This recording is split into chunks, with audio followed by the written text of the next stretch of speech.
Hi, and welcome back to Positive Pets. I'm Melissa Vieira, but you can call me MJ. Last week we talked a lot about puppies, and this week we're talking about dogs again, but we're talking about a different kind of dog. So we're talking about service dogs. And I have Jane Miller coming on with me tonight from Ohio. Jane is a service dog trainer, and she's the founder of Healing Companions, and she's also the author of the book Healing Companions.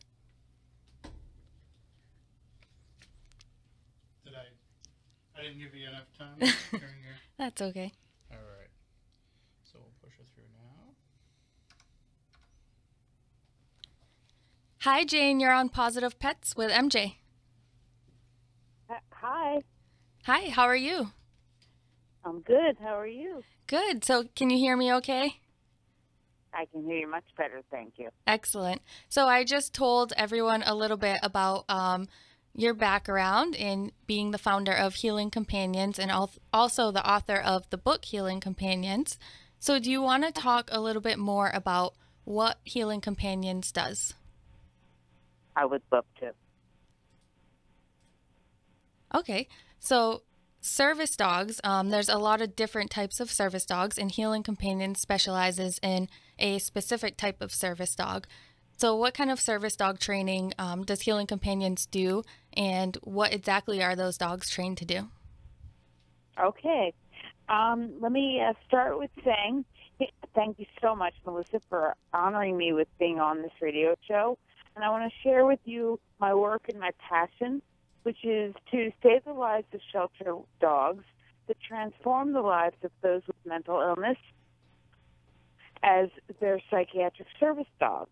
And I'm going to go into more detail about that, as well as providing job skills for the inmates that do the basic training that I train the inmates with the shelter dogs regarding their basic skills, so they're more adoptable, and then if they qualify, they'll enter our program. So a little bit about who I am and how I entered into this whole field. I'm a psychotherapist, and I've been practicing for over 30 years.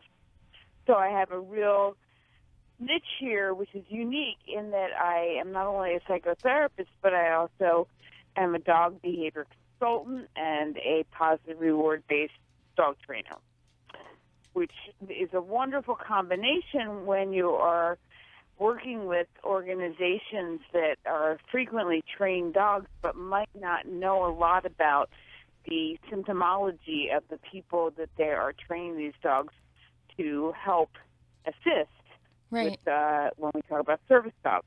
So if, for example, you have a dog that helps you with being in a wheelchair, you'd want to know a lot about orthopedics of the animal as well as the human and what they're capable of doing and not doing, so that you know what the dog needs to be trained to assist them with.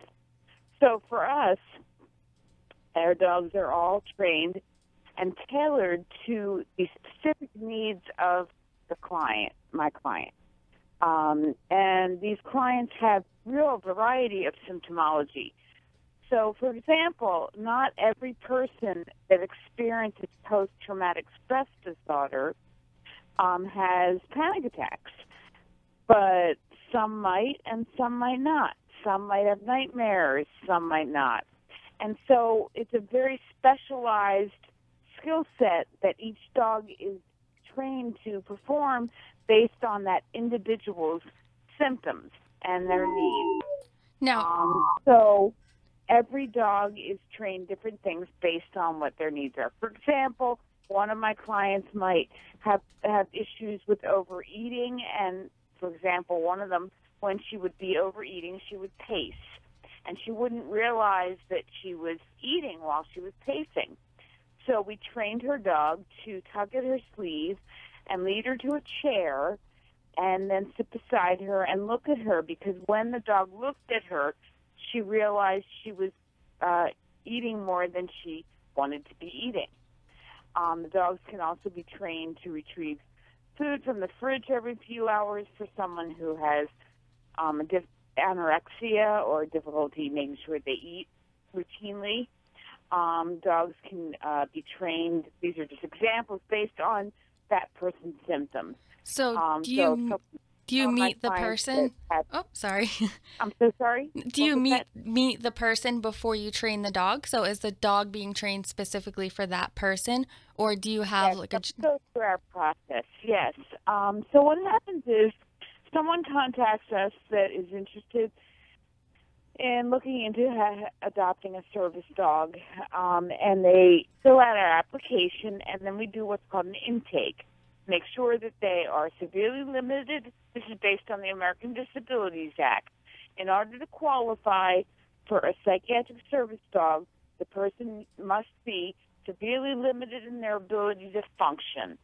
And so it's not based on a diagnosis. It's based on, do the symptoms cause them to be severely limited in their ability to function? And that can include communicating, walking, concentrating, being able to work, many different skill sets. And I can go into the American Disabilities Act exactly how it's written if people would like that. So once I can assess whether or not that person is qualified, then we will start looking at the dogs we have that we're training at the prison program and see if any of the dogs qualify. Now, what does that mean, qualify? First thing that we look at is age, because it can take 1.5 years to 2 years to fully train a dog to be a psychiatric service dog. So we don't want the dog to be a puppy, because my clients can't handle puppies, right. And I don't want the dog to be maybe more than 1.5 years or 2 years old, depending on the dog and the temperament and all the issues that we're looking at. So age is very critical, but even more than that is the temperament, and what we look at is a lot of the ways in which the dog learns. Is it trainable, and how trainable is it? And so it's a real pretty intensive process to go through assessing whether or not really the dog would not only fit the criteria of being a service dog, but more than that, would this dog enjoy the job? And be a dog that wants to work, and this just comes naturally for them. Some dogs, it's really, they were meant to do this. Others, maybe not so much. And it's really important to me, the ethics of the dog. The dog comes first to me. And so I want to make sure that the dogs that end up in our program really get excited when they see the vest, or when they know they're going to be doing some training, and look forward to going out and about and being in the world and being comfortable. I hate this terminology. We talk about having them be bomb-proof, so that if they saw a umbrella, it wouldn't they wouldn't get nervous or scared or fearful. Right. That they're comfortable with the environment. And you have a really high standard for the way you train dogs and the way you interact with people. So you have a really high standard of ethics, and using a really positive approach with the training. Well, and I think that's so critical, because not only are many of my clients people that have been abused themselves, just like the dogs sometimes. Yeah. They really work best when they can treat the animal with the ethical standards that I look at and deal with and teach. But it also helps them learn how to communicate, how to really learn how to have this bond that they've never experienced before, for the dog as well as the human sometimes. So, some of my clients are not real comfortable with even petting a dog. So getting them to feel comfortable with petting a dog or cuddling, because that was never safe.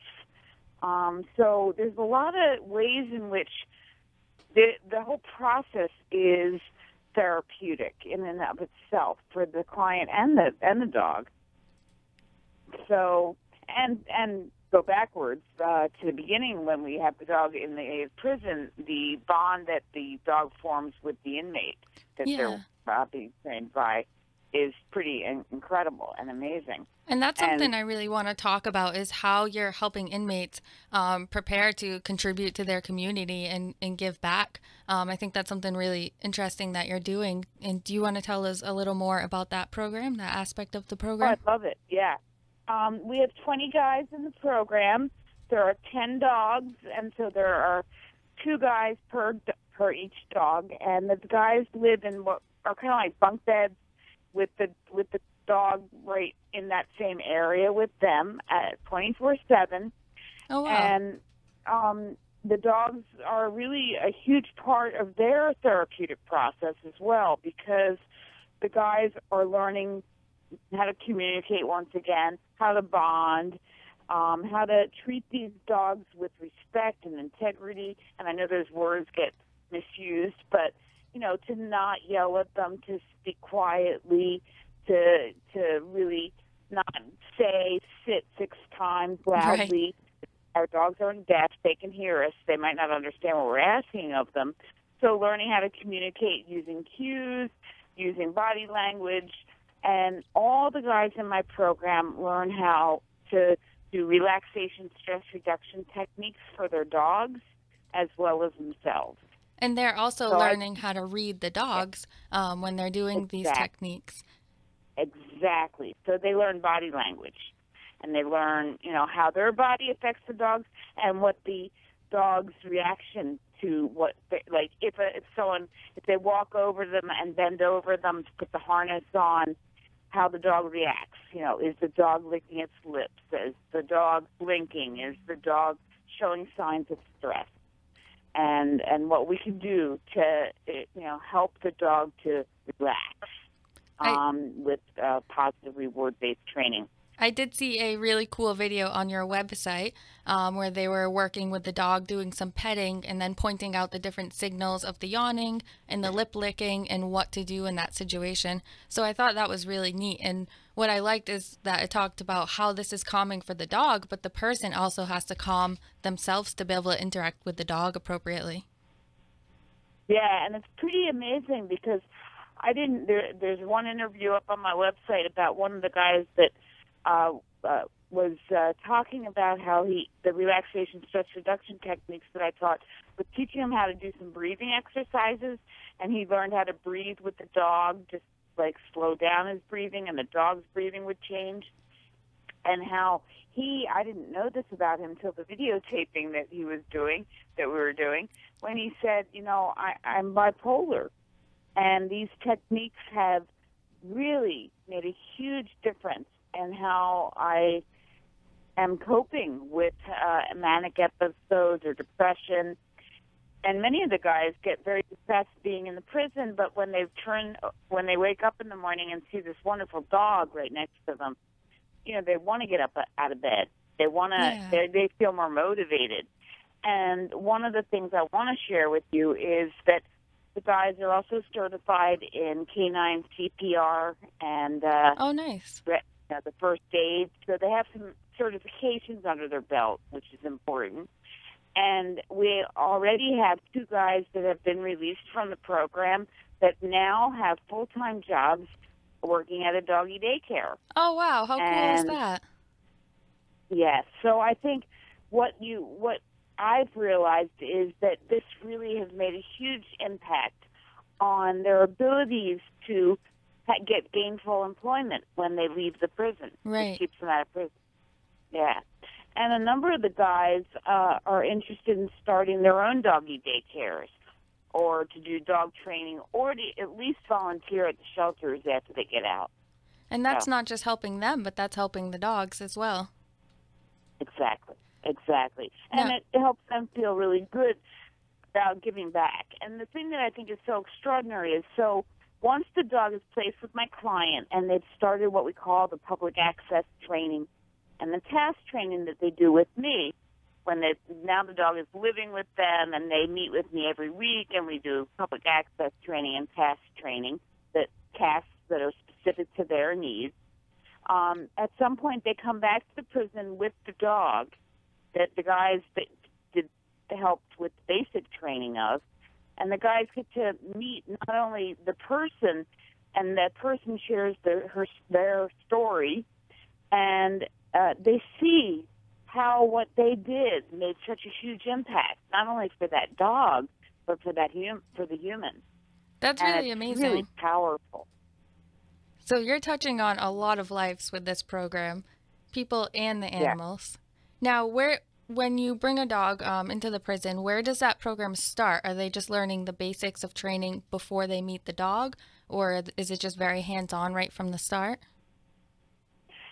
Well, what happens is one of the guys, of the two guys, is called a primary, and that guy has been through the program for a long time and has been training dogs for a long time.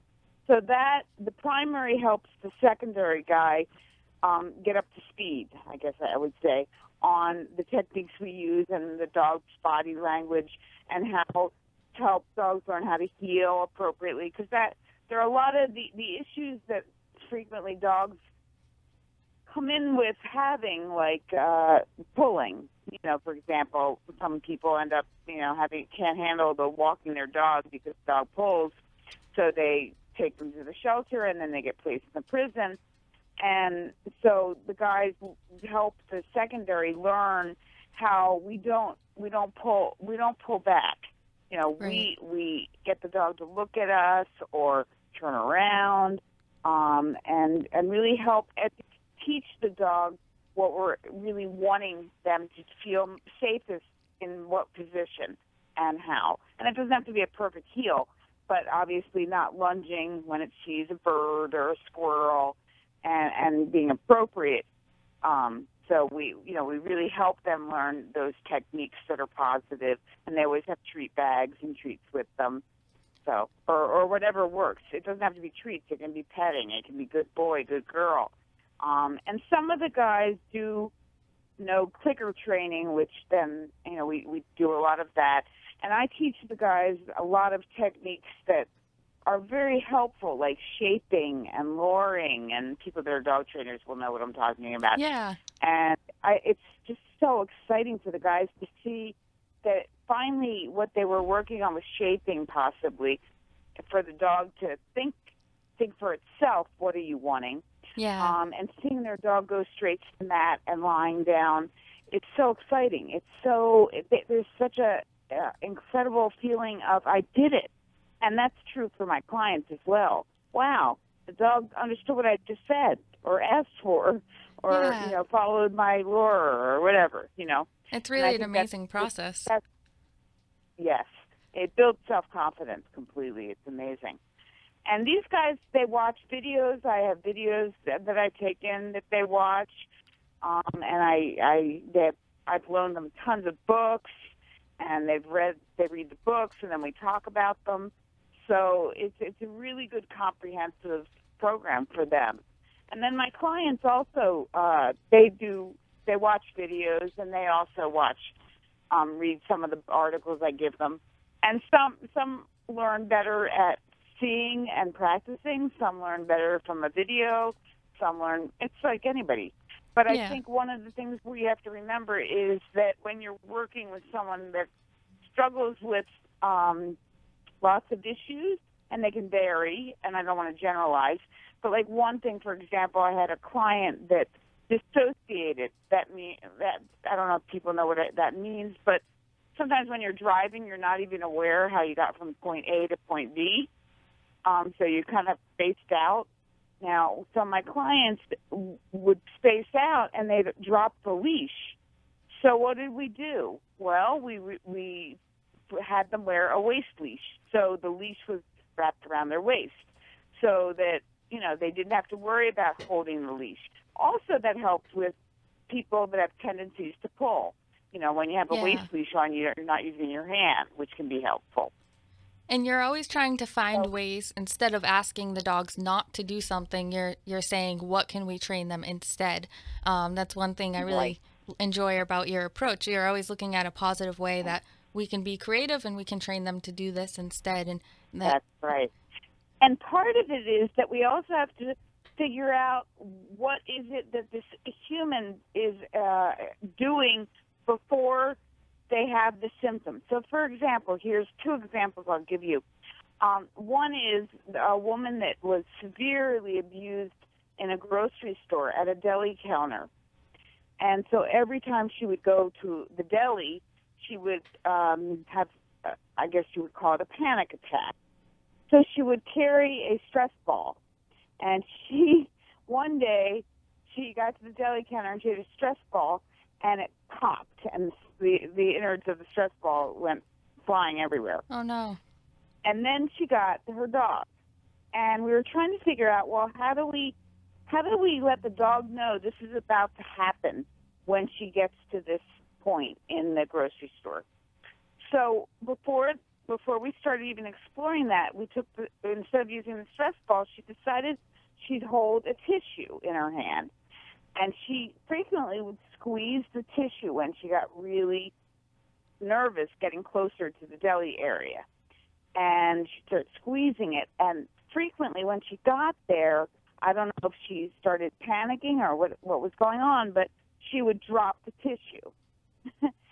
So what did we train the dog to do? The minute the tissue fell on the ground, her dog was trained to nudge her and to paw her, and and if it escalated, to lead her outside of the grocery store so they could breathe together outside, and then go back in when the panic attack was no longer affecting her, or was trained to lean against her to help her then focus on the dog instead of the experience she was having at the deli counter.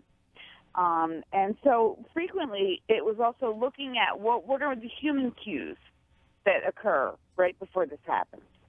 So, and this can take a while to train. You had said a couple years, or?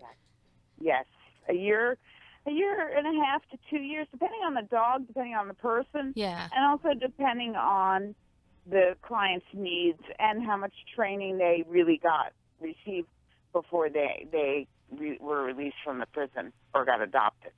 Now, after a dog is placed with a client, does the training continue for quite a while after that?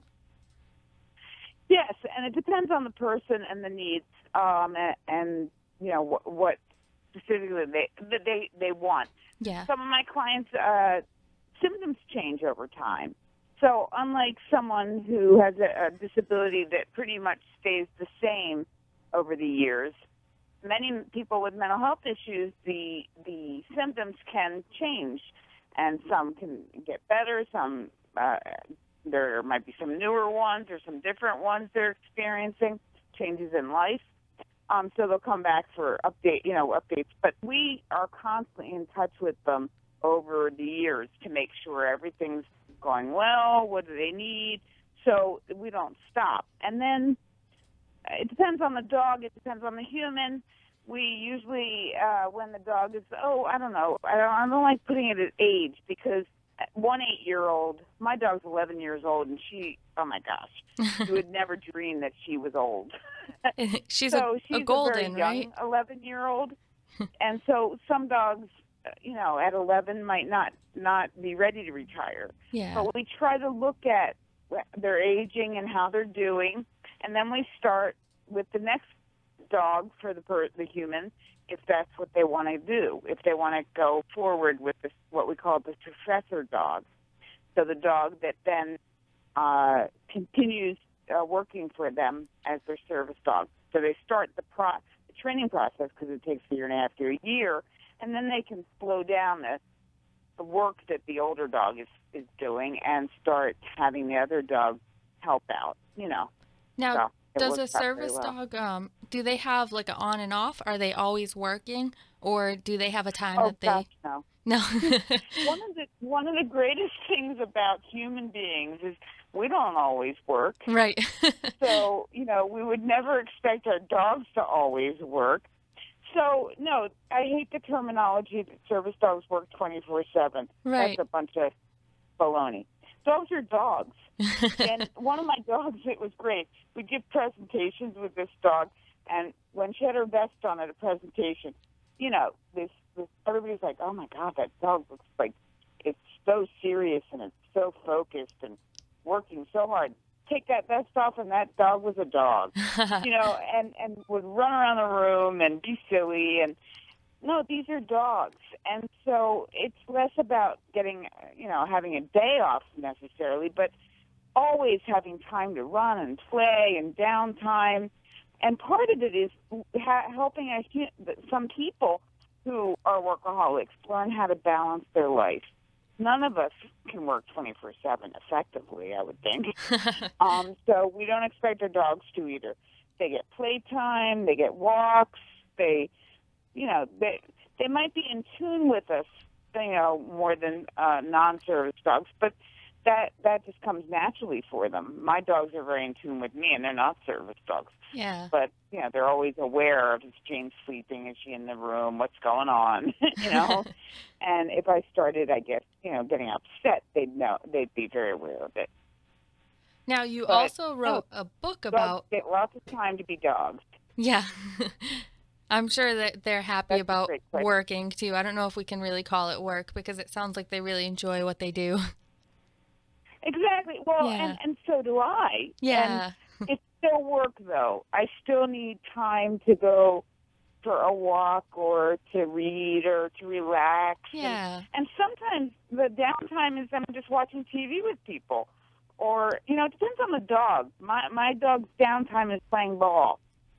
Somebody else's dog's downtime might be just lying on the bed with you.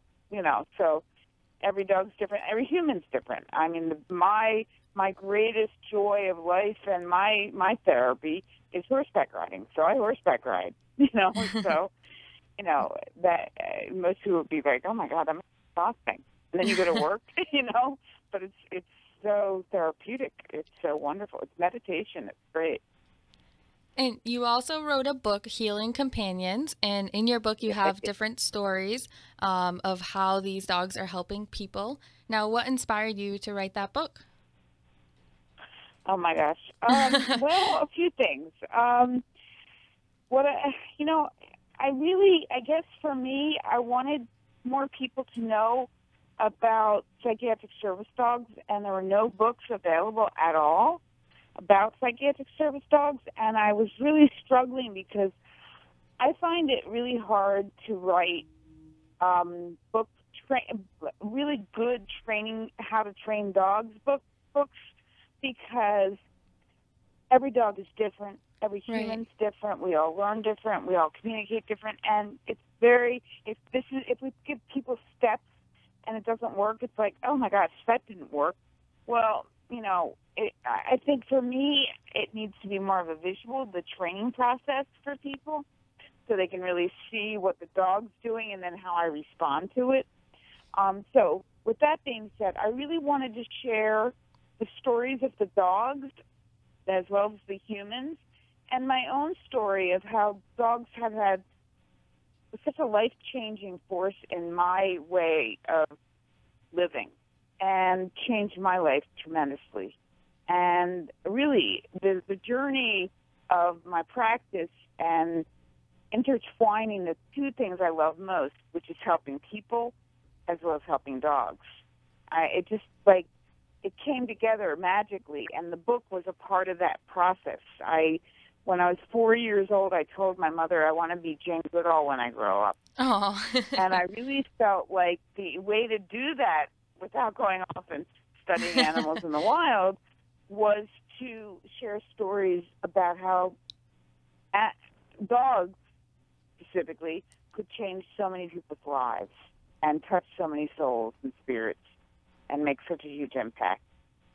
And also to be very honest about pros and cons of this process, because I think it's not all, it's magical when it works, and it doesn't always work the way we want it to, but we grow and learn from that as well. Not every dog is suited to be a service dog, and we don't always know that when we place them. So you're always growing and learning, and sometimes the dog ends up being exactly what you need it to be without knowing that's what you needed from that dog, which was to have a companion. So it can really, I think it opens people's eyes to prepare for this whole process, because you have to think about, the lifetime of a dog is short. Now, how can So I'm worried people... about our... Go ahead. Oh, how can people, I Right. just want to make sure we touch on this because we had spoke about it a little bit and we have a few minutes left. So how can people Okay. volunteer or reach out and find you? What's the best way to do that? Oh, thank you for asking. Yeah. Well, I would love that people join us on Facebook. We Healing Companions Incorporated. You can like us, and you can message me through that.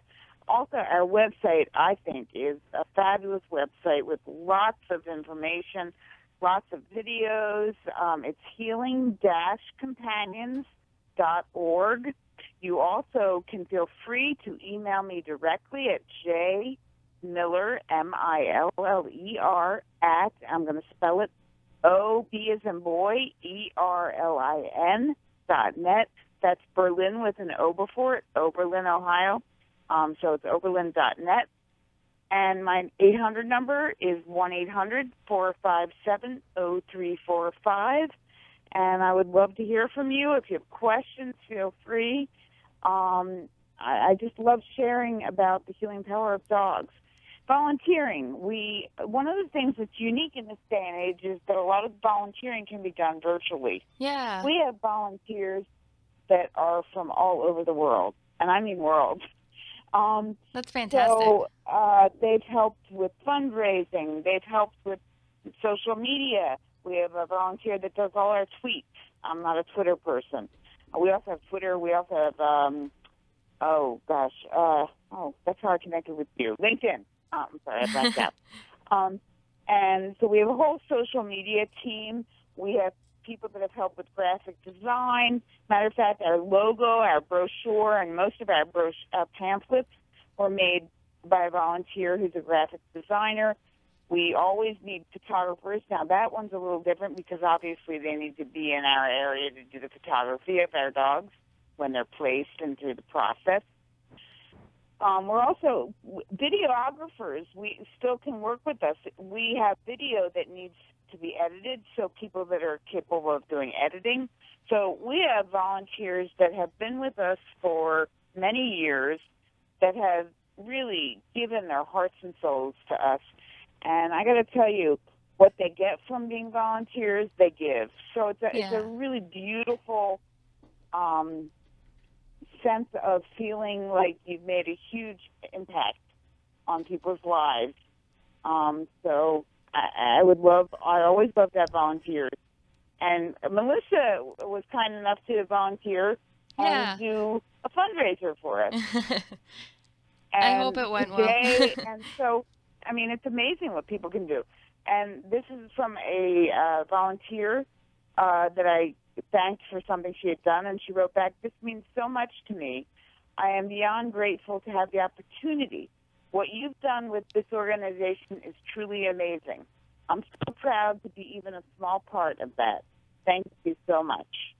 So volunteers feel like they're giving back, and that's a wonderful. And frequently, it's someone who cares about dogs or has their own issues with mental health or whatever, and they send their resume, and then we try to find the skills that fit them best that they would enjoy doing. And it's not. It's very laid back. There's not a schedule. You know, for me, people that are willing to give of their time, they've got to do it in ways that works for them and that balances out their life. Well, I certainly learned a lot from you today, and I really appreciate, again, you coming on and taking the time to talk and to educate others about this wonderful program that you have. And I hope that a lot of people will reach out and ask you questions or look for volunteer opportunities. This was great. Thank you so much, Jane, for coming on. Well, I got to thank you because really meeting you really it has been quite magical, and I have the utmost respect for what you do. Thank you. And I don't know how you find time, to be honest, because you seem like you have 6 hats you're wearing. But I do think that doing what we do is why we have so much energy is because we love what we do. Yeah, at the end of the day, it's all about the passion we have. Yeah, it's so gratifying. I mean, really, and meeting other people that see it that way and that really cherish it and then live it out every day. It's really very empowering. So thank you for this opportunity. Oh, you're and welcome. please Thank you. keep in touch. Absolutely. Please contact me if you have questions. I'm here, and anytime you need anything, I hope I can help. Awesome. Whether it's That sounds regarding your great. dogs or whatever, I'm here for you. Thank and you I'm so much. Grateful. Thank you again. I really enjoyed talking with you. Have a good night. You too. Thank you. You do the same. Thanks, everyone. Take good care. Bye-bye. Bye-bye. So thanks again for watching. I hope that you learned a lot about this wonderful program, Healing Companions, and I'll be back next week with some more puppy talk. We talked about puppies again last week, but we have some exciting puppy talk for next week. So thanks for watching. Stay positive.